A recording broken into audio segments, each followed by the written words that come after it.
बता रहे हैं, लेकिन ये दोनों जो प्रशिक्षक बगल में रहेंगे और आपको बताएंगे कि देखिए इसमें ले जाने की बात नहीं है। सिलेक्शन हो जाना, चयन हो जाना, काम करना बहुत बड़ी बहादुरी की बात नहीं है, ठीक है। लेकिन बात आती है तब जब हम इस क्षेत्र में जब हम प्रशिक्षक को अपने साथ ले लेते हैं और यह बातें समझ में आ जाती हैं तो मन में कि होगा क्या बहुत बड़ी बात नहीं है। जब आप किसी शिक्षक के पास जाइएगा, शिक्षक का दायरा छोटा नहीं होता है, आप लोगों को जानकारी होनी चाहिए ना। जब आप हजारीबाग के अच्छे स्कूल में आप जाइएगा तो शिक्षक PhD मिलेगा, ठीक है। उसके पास B.Litt की डिग्री होती है, वो प्रिंसिपल होते हैं, तो वहाँ आप उनको बरगला नहीं सकते हैं। जैसे मन में समझ में आ रहा है ना कि हम मैंने आँख में धूल झोंक के निकल जाएंगे, ऐसा हो नहीं सकता है। वहाँ पर फिर आपको लज्जित हो जाना पड़ेगा, तो क्या ही खड़ा हो जाएगा कि आप गलत करा देंगे, शिक्षक डांट के आपको भगा देंगे। क्योंकि आप बाहर आप जो है अपने स्कूल के बच्चों को प्रतिदिन योग कराएंगे, बताएंगे, स्वस्थ की बात बताएंगे, स्वस्थ जीवन शैली की बात बताएंगे।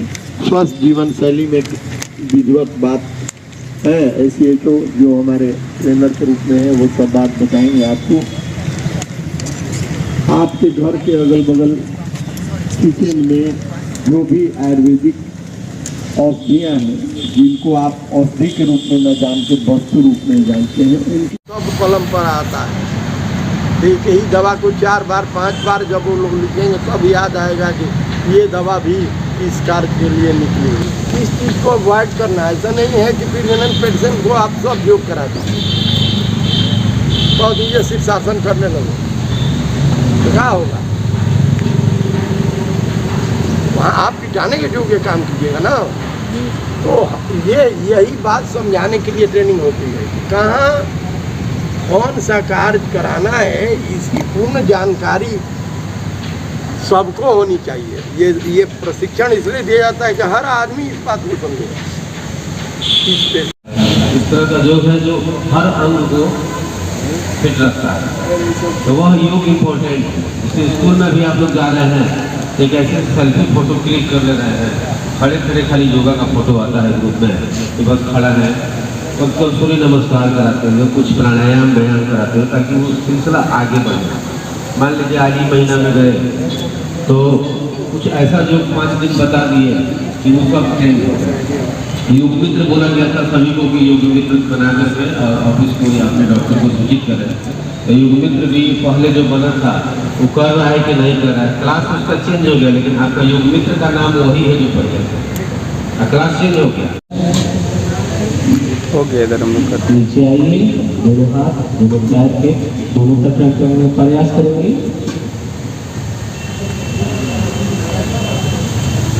बाएं पैर को पीछे ले जाइए, दाहिना पैर पर बैठ जाए। आसमान में देखने का भी प्रयास कर सकते हैं, थोड़ा सा अगर लचीला है तो नहीं तो फिर सामने भी देख सकते हैं। अब दोनों पैर को फिर पीछे ले जाए, एक दाहिना पैर को बाएं पैर के पैर से ले जाए और एड़ी जमीन से सटा हो। नाभि को देखने का प्रयास, पर्वतासन की स्थिति में आ जाए। इसी का अगला अभ्यास है साष्टांग नमस्कार। घुटना सटाए पहले, फिर टूटी, फिर छाती, बहुत ही बेहतर। अब सांस लेते हुए शरीर को आगे ले जाए, भुजंग आसन की स्थिति में आ जाए और फिर पीछे आए, पर्वतासन की स्थिति में आ जाए। अब बायां पैर को उठा के दोनों हाथों के बीच में रखने का प्रयास करें। अश्वासन चालन की स्थिति में ये साथ दोनों पैर को एक साथ रखें, बाद हस्तासन। अब दोनों हाथ को ऊपर ले जाए, हस्त आसन इसका नाम है। अब फिर प्रणाम आसन या नमस्कार मुद्रा में। ये सर्वांगीण विकास के लिए, बच्चों का सर्वांगीण विकास के लिए बहुत ही बेहतर और ये सार्थक अभ्यास है। तो इनको तेजी से भी कर सकते हैं। 12 स्टेप है, तीसरा, चौथा, 5वां, 6ठा और ये आसन रुक के बताइए कैसे किया जाता है ना, ताकि हम लोग को पता चले। जब मेरे हाथ में माइक आएगा तो मैं बताऊंगा मेरे किस आप कर रहे हैं ना, तो फिर बता सकते हैं।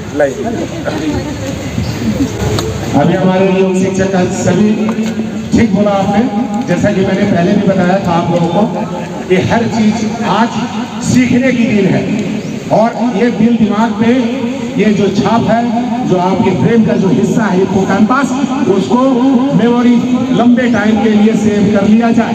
कहीं अगर कोई गलती है तो आप बोल सकते हैं। सबसे पहले क्या करना है, ये सेरेब्रम है, ये सेरेब्रम है जिसकी बात कर रहे हैं, यहाँ से आपकी रीढ़ की हड्डी जुड़ी हुई है, ये बता दूं। और हिप्पोकैम्पस बोलते हैं अलग चीज है, हाइपोथैलेमस अलग चीज है। सर ने जैसा हकीम सर ने, डॉक्टर हकीम सर बोले कि स्ट्रेस को दूर कैसे किया जाए। सबसे बड़ी बीमारी हमारे शरीर में आ रही है स्ट्रेस को लेकर के। अगर हम स्ट्रेस को दूर कर दें तो हर रोग को दूर किया जा सकता है, इसमें कोई शक नहीं है, नो डाउट। तो अभी जैसे हमारा शरीर है, अभी हम लोग सोते हैं, लोग बोलते हैं नींद क्यों जरूरी है। अभी छोटे के लिए, बड़े के लिए, ये हमारा क्या है, सिलेबस जो दिया गया है, एक जो ट्रेनिंग बेसिस दिया गया हम लोग को, सिर्फ समझने के लिए गाइडलाइन दिया गया है। लेकिन सबसे हम लोगों को ध्यान रखना है कि हमारे ब्रेन के अंदर में वो स्ट्रेस जो ओवर थिंकिंग आ रही है, दिन भर हम लोग ओवर थिंकिंग में फंसे हुए हैं। और ओवर थिंकिंग किस चीज़ की है, या तो पास्ट जो छूट गया, या तो फ्यूचर जो आने वाला है, कल क्या करने वाले हैं, इसका ओवर थिंकिंग बहुत ज़्यादा लोगों के साथ आ रहा है। क्या कि बहुत सारे पेशेंट इसी तरह की समस्याओं को लेकर के हम लोगों के पास आते हैं और उन लोगों से मेरी सामना करनी पड़ती है। तो उन लोगों को मैं बताता हूँ कि स्ट्रेस कैसे दूर होते हैं। तो उसके लिए नींद बहुत ज़रूरी है, हर लोगों को गहरी नींद सोना चाहिए। जब हम सो जाते हैं तो हमारे ब्रेन के अंदर में ग्लैंडेटिक सिस्टम है, ब्रेन का बहुत बड़ा सिस्टम, जो अगर वो काम ना करे तो हम पागल हो सकते हैं, डिप्रेशन में जा सकते हैं, एल्जाइमर जैसे रोग हो सकते हैं। तो वो सिस्टम करता क्या है कि जब हम रात को सोते हैं तो हमारा जो न्यूरॉन्स है, 80 मिलियन न्यूरॉन्स होते हैं हमारे ब्रेन के अंदर में, वो सारे न्यूरॉन्स क्या करते हैं, सिकुड़ जाते हैं। जब आप नींद में होते हैं तो सिकुड़ जाते हैं और उसकी सफाई होती है। अब उसकी सफाई कौन करता है, तो आपका एक कचरा है जो इसको बोलते हैं एमिलोइड बीटा नाम का एक कचरा हमारे ब्रेन के अंदर उत्पन्न होता है, जो हमारा शरीर ही उस कचरे को उत्पन्न करता है, जो ओवर थिंकिंग से हमारा चलता है। तो वो क्या करता है, वो कचरा साफ होता है, तो उसको धोने के लिए जब सिकुड़ गया न्यूरॉन्स हमारा, तो सब में एक गैप बन गया, सारे न्यूरॉन्स के बीच में एक गैप बन जाता है। और उस गैप को दूर करते हैं कैसे, किससे, सेरिब्रोस्पाइनल फ्लूइड बोलते हैं उसको। ये जो हमारे ब्रेन के पिछला हिस्सा जो है, जो सेरेब्रम है, और मूलाधार चक्र तक आपकी रीढ़ की हड्डी को एक बहुत मजबूती के साथ वो फ्लूइड काम करता है, तकिए के जैसा वो संभाल के रखता है। आपकी रीढ़ की हड्डी इतनी कमजोर नहीं है, ब्रेन आपका इतना कमजोर नहीं है, इतना सेफ्टी है, चारों तरफ से कुशन लगा हुआ है, चारों तरफ से बचाव के लिए हमारा ब्रेन के अंदर में।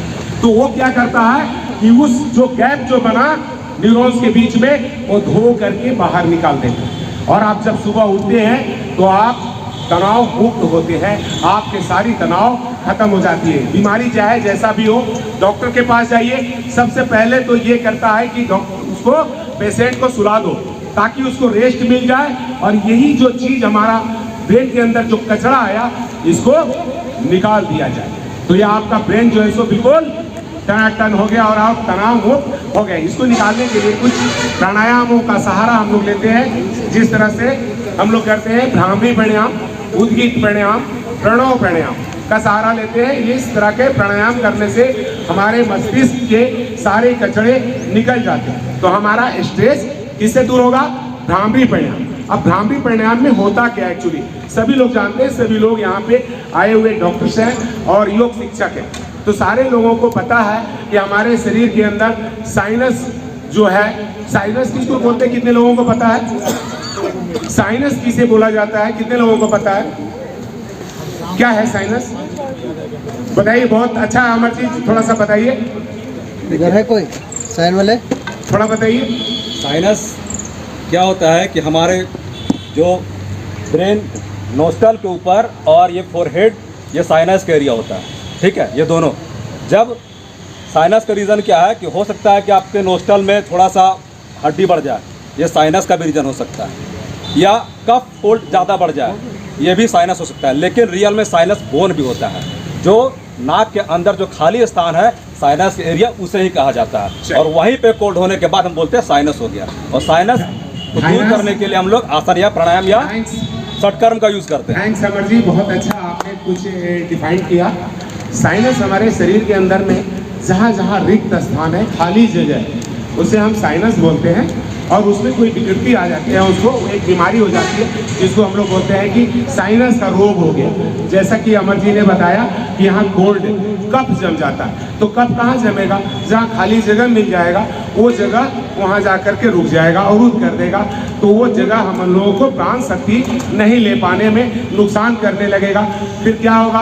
आप श्वास बढ़िया से नहीं लेंगे, आपके शरीर के अंदर में प्राण शक्ति सही ढंग से नहीं जाएगी। और हमारे सारे शरीर कोशिका से बनी हुई है, तो इस कोशिका को ऑक्सीजन नहीं मिल पाएगी, तो हम सारे रोग के शिकार हो जाएंगे। तो सबसे नाइट्रिक ऑक्साइड बनाती है, हमारा शरीर के ब्लड वेसल्स को खोलती है, फैलाती है। नाइट्रिक ऑक्साइड ये बनता किससे है? किस चीज की अणु है?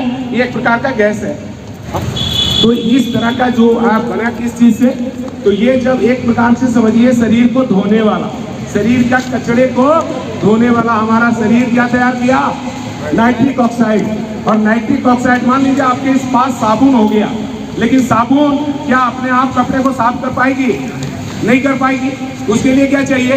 पानी चाहिए होगा। पानी भी म्यूकस मिल गया, यहाँ साइनस खाली जगह है ना, यहाँ नेटा जो निकलते हैं हम लोग को जो बोलते हैं, जो यहाँ से जो म्यूकस निकलता है वो पानी का काम कर रहा है। और नाइट्रिक ऑक्साइड क्या है? साबुन है, जो आपके शरीर को कचड़े को निकालने वाला है। तो तीसरा क्या बच गया? रब, रगड़ने वाला। तो रगड़ने वाला भी हेयर स्ट्रक्चर के जैसा ही हमारे वहाँ पे छोटे छोटे छिद्र होते हैं बाल के जैसा, जो आगे बढ़ाते। तो एक नॉर्मल व्यक्ति के अंदर में वो सारे कचड़ा तो निकल जाते। जो हम लोग बातें कर रहे हैं, जितनी मैं बात कर रहा हूँ उससे क्या है? वाइब्रेशन हो रही है और ये कचड़ा बाहर निकल जा रहा है। लेकिन कुछ लोगों को ये कचड़ा नहीं निकलेगा, जिन्हें समस्या आ गई, जो यहाँ जाम हो गया, हड्डी पड़ गई, तो उस कचड़े को निकालने के लिए हम लोग क्या करेंगे? भ्रामरी प्राणायाम का सहारा लेंगे। अगर भ्रामरी प्राणायाम नहीं कर सकते तो मुंह बंद कर ले और नाक से गुनगुनाना शुरू कर दे। किस प्रकार से? जैसे भौरे गुनगुनाते हैं, कोई गाना गा लीजिए, तब भी एक रब का काम कर रहा है। जो नाइट्रिक ऑक्साइड मिला, म्यूकस यानी कि पानी मिला, और साथ में रब जो हमने एक गुंजन दिया, तो उससे हमारे कचरे बाहर निकल गए। फिर लंबे गहरे सांस लेना शुरू कीजिए। भस्त्रिका, कपालभाति प्राणायाम, अनुलोम विलोम प्राणायाम, लंबी डीप ब्रीथिंग, सारे जितने भी प्राणायाम है सारे इसी चीज को बढ़ाने वाली है। तो इस तरह का कार्यक्रम करेंगे, आपके शरीर में प्राण ऊर्जा ज्यादा जाएगी, ज्यादा ऑक्सीजन जाएगा, आप बीमार नहीं पड़ोगे। ये मेरा मानना है। मैं अभी देखिए, अभी देवो सर ने एक चीज बोला था कि सिर्फ एक जिज्ञासा अगर पैदा कर दिया जाए रोगी के अंदर में, जो हाथ पैर हिलते ना हो, जो उठने की शक्ति ना हो, लेकिन अगर उन्हें एक पॉजिटिव बात बोला जाए, वो व्यक्ति उठ सकता है, चल सकता है, सब काम कर सकता है, हर रोग को मात दे सकता है। ये हमने देखा है, मैं झूठ नहीं बोल रहा हूँ। हमारे पास सारे लोगों का एविडेंस है। 78 साल के बुजुर्ग का अभी मैं मतलब चिकित्सा कर रहा हूँ। उनको अभी 3.5 साल हो गए थे उनको बिस्तर पे पड़े हुए, उनको 7 बेड सोर हो गया। 7। अब सोचिए कि बेड सोर किसको होता है? जो शरीर को हिला नहीं रहा, उसे जख्म होता है, शरीर सड़ना शुरू हो जाता है और वो ठीक नहीं होता। और उनकी इच्छा शक्ति मर गई। मैंने पूछा, उनके अचेतन मन तक जाने की कोशिश किया, उनके सबकॉन्शियस माइंड में क्या बैठा हुआ, तो उनके दिल दिमाग में क्या बैठा हुआ? मेरे को जबरदस्ती हॉस्पिटल लेकर के गए। उस दिन से मैं अपने शरीर को छोड़ दिया, क्योंकि मेरी आज ताकत नहीं चल रही थी, मुझे पकड़ के जबरदस्ती ले गया और हॉस्पिटलाइज 3.5 साल से बिस्तर से उठा नहीं। उस व्यक्ति ने अपनी इच्छा शक्ति ही खत्म कर दिया। अभी मेरे को मौका मिला उस व्यक्ति के पास जाने के लिए, उनके पैर हाथ सीधा करने के लिए। तो मैंने क्या किया? सबसे पहले उन्हें जीने की एक जिज्ञासा पैदा किया कि आप जियोगे कैसे?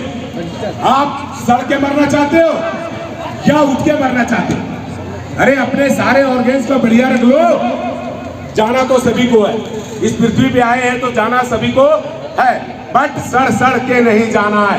आज 4 दिन जिएंगे लेकिन भोग विलास करके जिएंगे, बढ़िया से जी के जाएंगे, घूट घूट के नहीं जिएंगे। 200 साल जीजिए, हुकुर हुकुर कीजिए, बिस्तर पे पड़े पड़े, ताकि बेटा भी और पतोह भी और सारे परेशान हो जाए। वो व्यक्ति इच्छा से मरने का जो है मांग रहा है कि मुझे मार दिया जाए, वैसा भी क्या जीना है। तो जिया जाए तो खुशी खुशी जिया जाए। तो उसकी इच्छा शक्ति हमने जगाया, ज्यादा दिन नहीं, अभी 15 दिन हुए हैं उसे कराते हुए। इतनी इच्छा शक्ति हो गई कि उसके अंदर आ गया कि मैं अब उठ के बैठूंगा। और मेरी जख्म मैंने उसे बता दिया कि अगर शरीर को हिलाया तो सारे जख्म ठीक हो जाएंगे और भविष्य में भी जख्म नहीं होंगे। अब वो सारे उसके जख्म सूखना शुरू हो गया, जो 3.5 साल से वो काम नहीं हुआ था वो अब शुरू हो गया। मात्र 15 दिनों के अंदर में जब मुझे देखता है तो मुस्कुराता है। तो उसके अंदर कमी कहाँ थी? एक इच्छा शक्ति की। तो इच्छा शक्ति को जगा लो, हर रोग को दूर कर लो। भाई साहब खड़े हो जाइए, कुछ बोलना चाह रहे। ओम भाई सभी को तो क्या टॉपिक है वो आज का, वो चलिए कंप्लीट नहीं ऐसा है कि जो टॉपिक है हमारा सारा टॉपिक मतलब कि आपकी बातों को मैं तहे दिल से ले रहा हूँ और आपकी समस्याओं को मैं पूरा भी करूँगा। तो अभी जैसा कि आसन भी कुछ कराएंगे, लेकिन सबसे पहले हमारी मन की विकृति दूर होनी चाहिए। ये जानना चाह रहा हूँ, क्या स्ट्रेस जब होता है और तनाव खत्म हो जाता है, वो हार्मोन रिलीज कहाँ से होता है? और हम लोग जानना भी चाहते हैं कैसे। बहुत बढ़िया, एक ही पॉइंट हो, लेकिन जो बात ताली होनी चाहिए, एक बार ताली हो जाइए। और इसकी समाधान मैं बताऊंगा आप लोगों को। अगर किसी भी व्यक्ति की, जैसा कि मैंने पहले भी बोला कि असाध्य से असाध्य रोगों को दूर किया जा सकता है अपने मन को सकारात्मक सोच के साथ। तो हम सारे आसन भी बताएंगे कि हमारे आसन किस प्रकार से हमारे कौन से हार्मोन्स को कैसे रिलीज करते हैं। और अगर हमारे शरीर के अंदर में जो स्ट्रेस बढ़ाने वाली जो कोर्टिसोल नाम की जो हार्मोन्स है, जो आपको दुखी किए हुए हैं, जो ओवर थिंकिंग कर रहे हैं, भविष्य की सोच के और पास्ट की सोच कर, सारे रोगों का जड़ यही है। इसी से हम लोग बीमार हैं आज के डेट में। कोई पेनक्रियाज हमारा काम करता है, यहाँ पेनक्रियाज है बाईं ओर में, जो इंसुलिन का देख रेख करता है। अगर हमारा लीवर गड़बड़ होता है तो इंसुलिन बढ़ जाता है, लीवर उसे बुला लेती है, भाई आ जाओ, लीवर फैटी है बहुत ज्यादा, पिज्जा बर्गर खाया है, इसके पहले लीवर फैटी को ठीक करो। अब लीवर फैटी ठीक करने के लिए पेनक्रियाज आधा चला गया इधर, पेन ठीक करने के लिए लीवर को, तो ये अपना संतुलन क्या कर दिया, गड़बड़ हो गया। और उससे हमारा इंसुलिन का स्तर गड़बड़ हो गया, शुगर हो गया। और शुगर हो गया, डॉक्टर साहब ने बता दिया भाई आपका शुगर इतना नहीं इतना हो गया, और इतना होना चाहिए। अब हम उस रिपोर्ट को पकड़ लिए, अपना शरीर को नहीं पकड़े, आज इतना है, अपनी जांच कराते कितना होगा।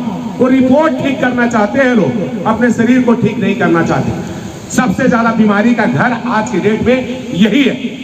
और मुझे बहुत खुशी मिलती है जब वो पेशेंट भिलौर से लौट के आता है और यहाँ ठीक हो जाता है और उसे ठीक किया जाता है, तब मुझे खुशी मिलती है ज्यादा। और ऐसे ऐसे पेशेंट का नाम नहीं, पूरी वीडियो मेरे पास है जो बताता है कि मैं सब जगह से थक हार गया था और आज मैं ठीक हूँ।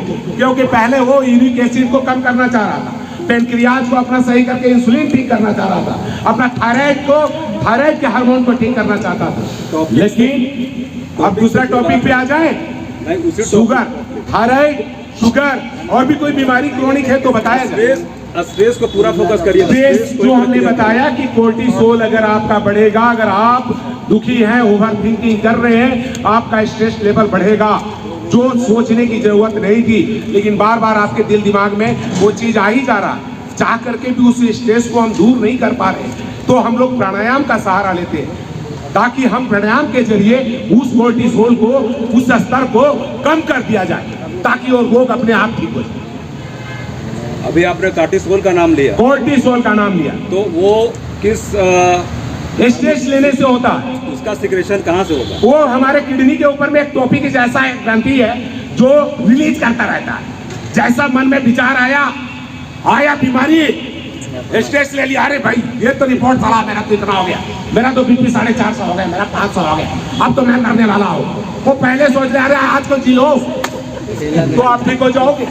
देखो भाई साहब कितने हंसने में कितने मजे आए, ऐसा ही हंसना चाहिए। अब ऐसा हंसने से हमारे शरीर के अंदर में सीरोटोनिन, डोपामाइन, इंडोर्फिन जैसे गुड हार्मोन, खुशी की रसायन आपके शरीर के अंदर में स्राव होना शुरू कर देगा, जिसका नियंत्रण कौन कर रहा है? हाइपोथैलेमस बैठा हुआ सबसे ऊपर, और उसके नीचे पिट्यूटरी ग्लैंड, इसके पीछे पीनियल ग्लैंड, जो आपको मेलाटोनिन और सीरोटोनिन को नियंत्रित कर रहा है। मेलाटोनिन को बना रहा है ताकि आपकी नींद सही तरीके से आ सके और आप सो जाओ तो सारी रोगों को दूर कर सके। तो अभी हम फिर आ रहे हैं, टॉपिक को घुमाते फिराते, क्योंकि आप लोगों को कोई समस्या हो तो बीच बीच में खड़ा होकर पूछ सकते हैं। मैं सारे समस्याओं को दूर करने की कोशिश करूंगा। यहाँ सारे डॉक्टर्स लोग भी बैठे हुए, अगर मैं कुछ गलत बोलूंगा तो डॉक्टर साहब लोग बताएंगे उस चीज को कैसे बॉडी में कैसे काम करेगा। हाँ, आपने सही बताया। जो हमारा प्रसाद, जो हमने पूरक और रेचक किया और कुंभक का भी प्रयोग किया, तो सारा डिसिप्लिन में कैसे बैठे हुए हो आप लोग। अभी डीएमओ सर ने बताया भाई 4 ही बैठेंगे आगे में, 4 से 5वां मत बैठ जाना। मिश्रा जी चलो पीछे आओ, तो मिश्रा जी पीछे चले गए। तो ये था डिसिप्लिन। उसी तरह आपके जो श्वास का आना और जाना लगा हुआ है, इसको सही तरीके से सजो के जब जैसा हो पेशेंट के मुताबिक। अब कोई सलाह अस्थमा का पेशेंट हो और मरने की स्थिति में बोला भस्त्रिका तो तेजी के साथ होगा, और जो सो प्राण शक्ति भी आवाज होनी चाहिए। कैसा? तब तो उसका पता चलेगा कि साला प्राणे निकल गए। तो वैसा प्राण नहीं निकालना उसको, साउंडलेस, बिल्कुल बिना साउंड का धीरे धीरे श्वास तो पहले पहुंचाओ, पहले जगह तो बनाओ। फेफड़े में जो 7 करोड़ 30 लाख प्रकोष्ठ जो बचे हुए हैं आपके वहां फेफड़े में, उसके अंदर में प्राण शक्ति भरने का दायरा तो बढ़ जाए। और दायरा कैसा बढ़ता? जब बैलून के अंदर आप श्वास भर दो, बैलून को बांध दो, कुछ देर के लिए छोड़ दो। अभी कुंभक का प्रयोग होगा, बताऊंगा कि कुंभक क्या काम करता है। वही काम करता है जो बैलून में श्वास को भर के बांध दिया जाता है और छोड़ा जाता है, तो कैसा हो जाता है गुब्बारा? एकदम सॉफ्ट। ऐसा ही हमारा फेफड़ा जो हो जाता है। प्राणायाम बॉडी में कैसे काम करता है? अभी बॉडी के अंदर आपने सारे चीज मैं वैसा ही बता रहा हूँ, फिर भी आप बता रहे हो। जब मैं लंबा डीप ब्रीथिंग करता हूँ तो 10 गुना ऑक्सीजन का इनहेल करते हैं, और हमारा जितना कोशिका है सबके अंदर माइट्रोकांडिया लगा हुआ है, ट्रांसफार्मर ऊर्जा को सेव करने के लिए। जैसे लंबा श्वास लेंगे माइट्रोकांडिया करेगा, आ जाओ सेव करो। तो हमारा पूरा शरीर ही तो कोशिका का बना हुआ है। ये आप नहीं जो बोले ना वैज्ञानिक दृष्टिकोण, तो ये वैज्ञानिक दृष्टिकोण ही है कि सारे कोशिकाओं को अगर प्राण शक्ति ज्यादा मिलेगी तो आपका शरीर ही निरोग हो जाएगा ना। वो चाहे चमड़ी का रोग हो, मसल्स का रोग हो, हड्डी का रोग हो, फेफड़े का रोग हो, ब्रेन का रोग हो, कैसा भी रोग हो, आपके मन के द्वारा तो संचालित हो रहा है। ये शरीर ही तो आपका है। माइटोकॉन्ड्रियम जाएगा, श्वास लेंगे हाँ। तो डायरेक्ट सीधा माइटोकॉन्ड्रियम पहुंच जाएगा। नो तो वही सबसे पहले बता दे रहा हूँ, हम लंबा श्वास लिए कहाँ गया, पूरा फुल ऑक्सीजन नहीं गया, साथ में और भी गैस साथ में गया। ऑक्सीजन को फेफड़े ने क्या किया? सेव कर लिया, एब्जॉर्ब कर लिया, बाकी को धक्के मार के बाहर निकाल दिया कार्बन डाइऑक्साइड के रूप में बाहर। चल बेटा तू वो काम कर ले। और फिर वो श्वास कहाँ गया? वो गया ब्लड के अंदर, मिल गया वो ऑक्सीजन। चूंकि ब्लड अपने आप से गति नहीं पकड़ती, उसके लिए प्राण की जरूरत होती है शरीर में दौड़ाने के लिए। तो साथ में ब्लड के अंदर में क्या मिल गया? ऑक्सीजन, और वो ऑक्सीजन आपके पूरे रक्त को मिल रहा है। और जब गंदा हो गया खून तो कहाँ गया? किडनी में, और किडनी फिल्टर करके उसको बाहर निकाल दिया। और कोई समस्या किसी की बताइए? और कुछ हमारा स्टॉक जैसे हमारा फेफड़ा में बताया, हम ऑक्सीजन जो भी लेते हैं, हाँ, हमारा फेफड़ा में ऑक्सीजन स्टॉक रहता है। हाँ, हमारे लंग्स के अंदर में कितने कमरे हैं और आपके लंग्स में कितनी जगह है, कितनी कैपेसिटी है, कितना स्वस्थ है। अगर आप स्वस्थ हो तो 7 करोड़ 30 लाख कमरे में हवा भर लो, यही आपकी दायरा है, उतना ही ऑक्सीजन भर लो। अब कुछ मैं आसनों पे आ जाऊं। अभी बहुत सारी बातें हो गई हम लोगों की, और किसी के दिल दिमाग में अगर किसी तरह की कोई चीज जिज्ञासा हो कि मुझे जानना है इसके बारे में, तो आप जान भी सकते हैं। तो कुछ आसनों के बारे में बताया जाए। अभी सबसे पहले हम वज्रासन में बैठे हैं तो इस वज्रासन के बारे में ही बता देते हैं। क्योंकि ये वज्रासन में बैठे हैं तो वज्रासन में बैठने से हम कहते हैं कि खाना डाइजेस्ट हो जाता है। क्यों डाइजेस्ट हो जाता है क्या पता है? सारे योग शिक्षक लोगों को पता है और लिखा भी गया, पढ़ा भी गया, सारे किताबों में बता दिया गया कि भाई वज्रासन में बैठेंगे तो आपका पाचन तंत्र बहुत मजबूत हो जाएगा। लेकिन क्यों हो जाएगा? क्या कोई बता सकते हैं? कोई हाथ खड़ा कीजिए जो बता सकते हैं। अभी हम वज्रासन में बैठे हुए हैं, जहाँ तक मेरी जानकारी है सुन लीजिए कि खाना मेरा डाइजेस्ट क्यों होता है और ये डायबिटीज़ के लिए भी क्यों बहुत अच्छा माना जाता है। सबसे पहले तो हमारा पाचन तंत्र बहुत सक्रिय हो जाता है। ऐसा वज्रासन में मात्र बैठने से इसको पूरे विश्वास के साथ आप लोगों को करना चाहिए। अब ऐसा करने से क्या होता है कि जो हमारा पिंडली है, जो हमारा शरीर का बहुत सारा हिस्सा ब्लड लेकर के बैठा हुआ है और जो यहाँ पे जब दबाव पड़ता है हमारे जांघ और ये पिंडली के ऊपर में, तो हमारा ब्लड का फ्लो ऊपर की तरफ जाता है और ये मणिपुर चक्र में आने के बाद यहाँ ये जो हमारा पेनक्रियाज है ये सक्रिय हो जाता है और हमारा पूरा फंक्शन ये मणिपुर चक्र ही कहिए कि बहुत ये जागृत अवस्था में आ जाता है। इस वजह से आपके खाना सही ढंग से डाइजेस्ट हो जाते हैं, आपके सही तरीके से इंसुलिन का मात्रा सही ढंग से कार्य करने लगता है। इसलिए डायबिटीज़ वालों के लिए भी ये बहुत बेहतर माना जाता है। इसको बोलते हैं वज्रासन, यही कारण है। अब हम बैठे हुए हैं तो बैठे हुए ही कुछ आसनों का, अभी मंडूक आसन जब डायबिटीज़ की बात आई थी बीच में, तो डायबिटीज़ के लिए मैं बता रहा हूँ जो बैठ करके करने वाले आसन है। जैसे मैं वज्रासन में बैठा हुआ हूँ, आपको करवाना है सेंटर पर। जैसे मान लीजिए डायबिटीज़ का पेशेंट आया है, ठीक है, तो रोगानुसार करवाना है।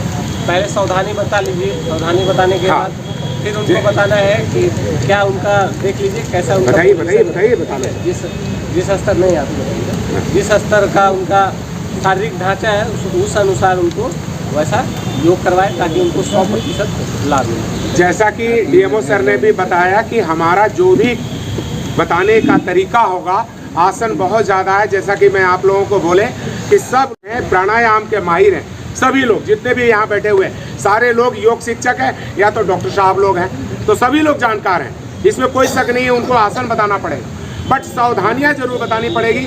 जैसा कि डीएमओ सर ने भी, संजीव जी ने भी बताया कि हमको रोगी देखने के बाद पता चलना चाहिए। अभी कोई मान लीजिए सर्जरी कराया है, हाल फिलहाल में उसकी सर्जरी हो और मैं उसे बोलूं कि नहीं आप तो मंडूक आसन कर लो, आपको डायबिटीज़ है, तो हो सकता है कि ऑपरेशन करा के आया हो तो उसका अतड़ी पचौनी बाहर आ जाएगा। तो कहने का मतलब पेशेंट जैसा हो उसके अनुसार से ही उसको आसन या प्राणायाम करवाना चाहिए। इस बात का आप लोगों को, सब लोगों को ध्यान रखना चाहिए।